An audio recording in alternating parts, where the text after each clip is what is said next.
Welcome to the Craig and Greg Show, presented by Maximize Leadership. Now, here are Craig Owens and Greg Harris. Hey, welcome back. It's another episode of the Craig and Greg Show. I am Craig, sitting alongside Greg, and we're bringing you some more leadership content. We want to help you get better, and one of the things that we want to talk to you about, and Greg, I've done this at my church too. I've talked to my people at church that I never want to stand up in front of them with my finger out like this and saying, you know, you people, I've had a you pastor people like need that. to change that. But what really Greg and I want to do is just say, these are the things that we've dealt with, and here's what we've learned. Here's how we've kind of processed it. And one of the things that you and I have learned a lot about leaders, and so we're not pointing a finger at you when we're saying this, because we've learned this about ourselves, is that a lot of leaders are much more concerned about how things look on the outside than they are what's really going on the inside. Right. And we've had to have those meetings sometimes with people where we've said, okay, this might look good the way you're doing it, but it's not good, and it's not going to be sustainable. It's not getting the best out of you and your organization. Right. So let's start off first. I'm going to give all of our listeners, all of our viewers, the benefit of the doubt that they're not doing this on purpose. They're not purposely saying, I just want to look good on the outside. Right. But we have a tendency towards doing that. Why is that? Why do people kind of naturally gravitate towards making sure the outside looks good? I've kind of wrestled with this one because it's really what's inside that comes out. We've probably been around people that hurt others, and usually it means they're hurt inside, Sure. right? Yep. But they don't fix it. And so maybe it's just unwillingness to dig in, because hard work. Right. The surface is easy. You brush your teeth, fix your hair, put a little outfit on, sprinkle some perfume or cologne on. I do cologne personally. And but then that's it. It's not hard work. I wonder if digging in is the hard part. Image is the easy part. Like, I want to go shopping and get a new suit so I can look good. Sure. Am I good inside? Not really, but I just want to look good. I had a partner years ago that I remember him saying, his mom goes, fake it till you make it. Yeah. And it's just got no substance. No. And so I think that's our challenge, our call to leaders is have substance and realize when you have a vacancy, a flaw, maybe something to wrestle with or work on, don't lead with pretty, right? Like, I'm all set. I got my kerchief, got my rings on, got my hair done, smell good. Work on the hard stuff, because I think that's where people are drawn to you and me and you. Is that, oh, you know what? Craig's dealing with something. I'm going to be there. Well, and I wonder if that is part of it too. Is it because of leaders are thinking that the other people, their followers, their teammates are looking at them and saying they need to see me all put together and I can't show them that I have any chinks in the armor, that I don't know something, that I've messed up somewhere. I can't let them know that because they're expecting something more from me. Do you think they're trying to live up to somebody else's expectations? Probably. And unfortunately, there's no backbone in it. It's, Right. Yes, you do want people to look good, take care of themselves. First off, on the inside, start with your heart. Right. Make it right. So you're going to serve people, hence your books, Servant Leader. But by the way, you can get his book on Amazon, Servant Leader When She Bites. So anyway, that's a little plug. I don't want to say vanity, because I think we do like to look good. Like if someone gives you a compliment. I don't know the movie. This is not even on our script, but maybe it was Mel Gibson. It was that movie where, what women think. Yeah. No. What women want. What women want. Yep. And he heard it, and it just drove him crazy, because it was like, they looked good going through the office, whatever. And if we could get that bubble, Craig, on our head, like, Craig's not having a good day, I'm going to check in on him. Right. We just don't let him in. Right. I was talking to someone today on the phone, coaching him, and by the way, we do coach. He's like, fine is a horrible answer. Sure. When someone says, how are you? Fine. Liar, liar, pants on fire. I mean, that's what you want to say. Like, come on. Right. I wonder about that, Craig, where they don't want to show weakness, if Yep. that's what inside stuff means. But there was a person I was on a group call, and he kept on telling everybody, how many cases he's tried, and it was an attorney call, and I'm like, is that image or is that substance? Sure. And I think that's hard to get to substance. It's a little scarier. Sure, Yeah. sure. And I always think about Margaret Thatcher had a great quote. She said, if being a leader is like being a lady, if you have to tell someone you are, you aren't. Ooh. And so I think that there's some people that's their, I want you to know that I am the leader. And so look at my email signature, and I've got my qualifications, like these initials after my name. And I make sure that I have this and this, and it is a substance, or I should say a style over substance thing. Yeah, there you go. But I think, again, those kind of people, even if you were to point out to them, like somebody forwards them this episode, they watch it, they look at their computer and go, well, yeah, I know some people that are like that. And they're still not going to recognize it in themselves. So let's set those people aside, and let's talk to our highly intelligent audience that they say, hey, listen, I realize I got some room for improvement. Right, Okay. yeah. And I need to make some changes. So I jotted down a list of, I'm sure there's a lot more than this, but I tried to look at some broad categories of things that we usually recognize in ourselves or in other people, but what we should equally recognize. And the first one is this: what we usually recognize is talents and gifts. Gift meaning like skills. Abilities. But what we should equally recognize is, on the inside, the character, the integrity, the work ethic that's there on the inside, that's willing to put in the work to make the talents, the gifts, actually do something. I mean, you can have it, and I think that some people say, look at my gift. It's up here on the shelf. Isn't it beautiful? I dust it off every once in a while. I got a special spotlight on it. Isn't it beautiful?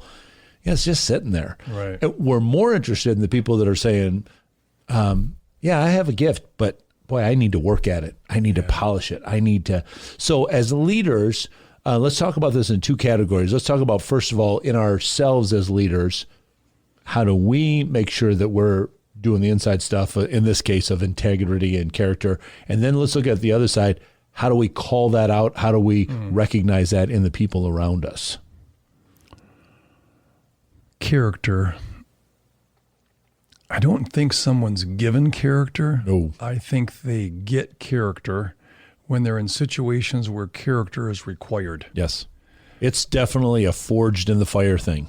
Like, you take coal and you put a little heat to it and you end up with a nice stone, right? Diamond.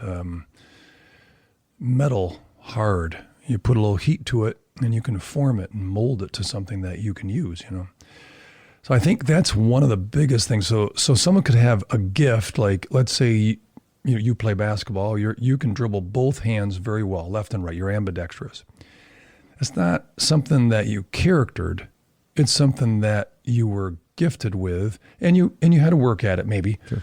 But character really is like, okay, now it's time to be character. Right. I mean, it's really not like, oh, I got a lot of character, I should use it today. Right. And we've talked about this in prior episodes. I had another partner that often says, so to be honest with you, we shouldn't. I'm like, so you've been lying the whole time? Right. I know. I hate that phrase. Yeah.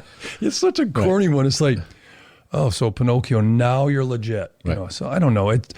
To me, the harder one to know if you have it prior to the event that requires character. That's the tough part for us leaders, right? And that's I'd love to be able to say, when I see some circumstances or see somebody else in a circumstance, oh, I would handle it like this. I'm never going to know until I actually go through that fire if I would handle it like that. What's it like? So Yes. I flew back on a plane, and of course I was a row or two behind the emergency aisles. And the flight attendant comes up. They do a great job. In case of emergency, do you have anything, blah, blah, do you agree to help us, and blah, blah, blah. I'm thinking, those two people right there, I will throw them out the door. I will get out. They're not going to open the door for me. They're not capable. And how did they get the exit aisle is beyond me. But for me, I think part of it is I don't know what it's going to be like when we have an emergency. Right. Like, hey, we landed poorly, we lost a wheel, our engine was on fire. I don't want that to happen to me, but you don't know how you'll react or respond. And I think that's where character is. Yep. Whereas gifts, talents, maybe even skills, can kind of be taught, but like talented is you're quick. Well, that's how you were born. Unless you're 300 pounds, you're still going to be quick. That's the way you were born. Character. Do you have the metal of steel to handle it? Or right. I don't know until we're in it. Right. And that's where I think then we have to reward that. We have to see it in other people and say, hey, you know what? You had the option to do this. The other day, I saw a student in the school walking through the cafeteria. He had not just eaten lunch. He was coming from another class, but he's cutting through the cafeteria, and he stopped and saw a wrapper on the ground and like had to kind of backstep to pick it up and was heading towards the garbage can. Wasn't his wrapper. And I went out of my way. I was walking this way. I went all the way around so I could intercept him when I came by on the other side. And I said, hey, I saw you pick up that wrapper. He did not do that for show. He didn't even know that anybody saw him do that. But I saw it, and I wanted to recognize that. And I think that as leaders, that's what we need to do too, is when people go through a situation, we might even say to them, maybe you didn't make the right business decision there, but you made the best decision according to your conscience, according to what is consistent with who you are. Yeah. I saw your character. I saw your integrity there. That's the kind of stuff that we need to call out, because I think some people are hesitant. They leave it back. Like, should I act on this? I mean, I think I'm supposed to pick that up, but yeah, I'm going to go ahead and do it. When we see it, we got to reward it, which again, I don't know, maybe Harrison can go back and search through some of our past episodes. I don't know how many times we've said this, but you are not going to spot that if you're just sitting in your office. Right. Exactly. You have to be out walking around, noticing, observing, and then you can call it out of people. You can recognize that. Here's another one I got on there. We usually recognize a superb product, but what we should equally recognize is a quality process that got us there. So we don't want to just say, well, the ends justify the means, because that's just making it look good. We want to say it was a quality process as well as a quality product to get there. Well, I got the sale. Yeah, you cut some corners to get there. Right. We want to say, even if we didn't get the sale, I appreciated that on your side, you crossed every T, you dotted the I's, you made sure that this part was done. That's important to me as well, equally as important as, if you got the sale, great. If you didn't get it, but you still had a good process. I think potentially character and the quality of process are similar, because without the process, without refining your character and making sure you're on point and ready, and then when you do have a circumstance that requires to call out your character, it's available, it's ready. Yep. I think the same thing with process. A quality product, everybody wants that, but it doesn't go a quality product like this. Right. It's a process. It's maybe contributions of others. You test it. Yep. Maybe quality assurance. You make sure the packaging helps if they were making a product. So I think the process really comes first. Character comes first. Yep. But it's so easy to hire the skill. Oh, sure. It's so easy to pick out, oh, that's a really good car right there. I can tell. Well, what's their manufacturing process? Well, I don't know where they get their products to make the car, but the car, I can tell the car is good. Right. Okay, but that's not our leadership story. Right. Our journeys, we're not self-made. It wasn't instant oatmeal. We had to work at this thing, and sometimes we didn't do well. Yes, we admit it. But at the same time, that's where character is like, I'm going to do it better next time versus, well, it looked good. Yeah. I had the microphone. Or I got the sale. I finished the product. It did whatever. Yeah, but you're not going to be able to replicate that because you burned bridges along the way to get there. You cut things short. You didn't learn something in the process. Yep. So sure, you got the sale. You got to the The goal. outcome doesn't mean the plan or the process was good. Right.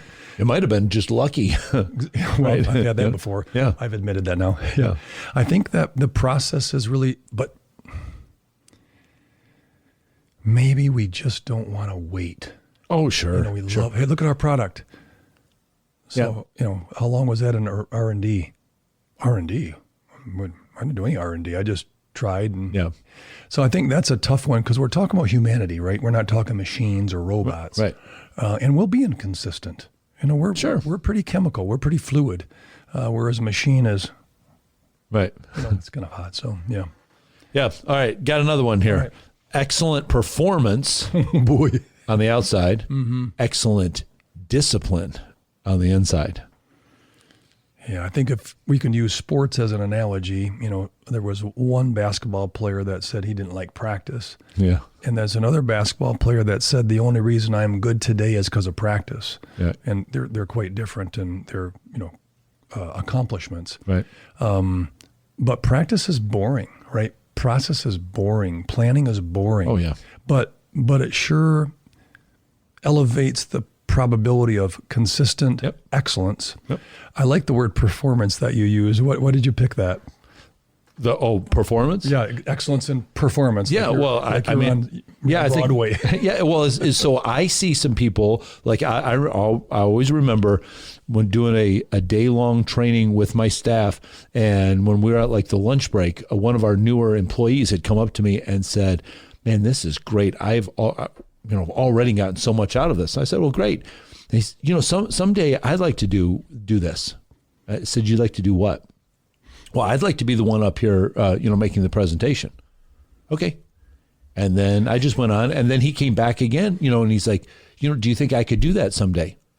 Sure, you could, but do you know what I had to do to get here? How many books did I read? How many of these components had I already kind of worked on in small groups to make sure that this was going to work in a large group setting? How many things that Prayed, prepared. yes, Yeah, all of that got kind it. of stuff. And so, sure, you're seeing an excellent performance, but you wouldn't have seen that if I had been lacking in my process, my discipline to stick with it on all those kind of things. Because, listen, I could go, especially now, you could go online. There's plenty of resources on there that you could just say, hey, pull up a slideshow for me that has these things on it. And then you just do 3 tweaks and you go, here's my slideshow. And people go, ooh, that looks great. Yeah.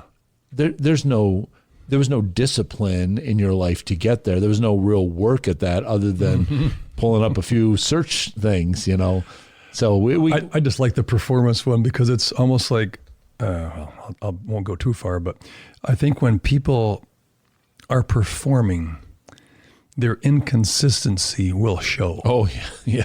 Right? Yeah. Whereas, the discipline, the lack of discipline will show, but that you disciplined, it really doesn't show because they're like, yeah, he's very consistent. Right. That's probably one thing that I would say for me as a leader, I wish to work on being better, like consistently available to you and others, consistently positive, consistently humble, consistently hungry. Yeah.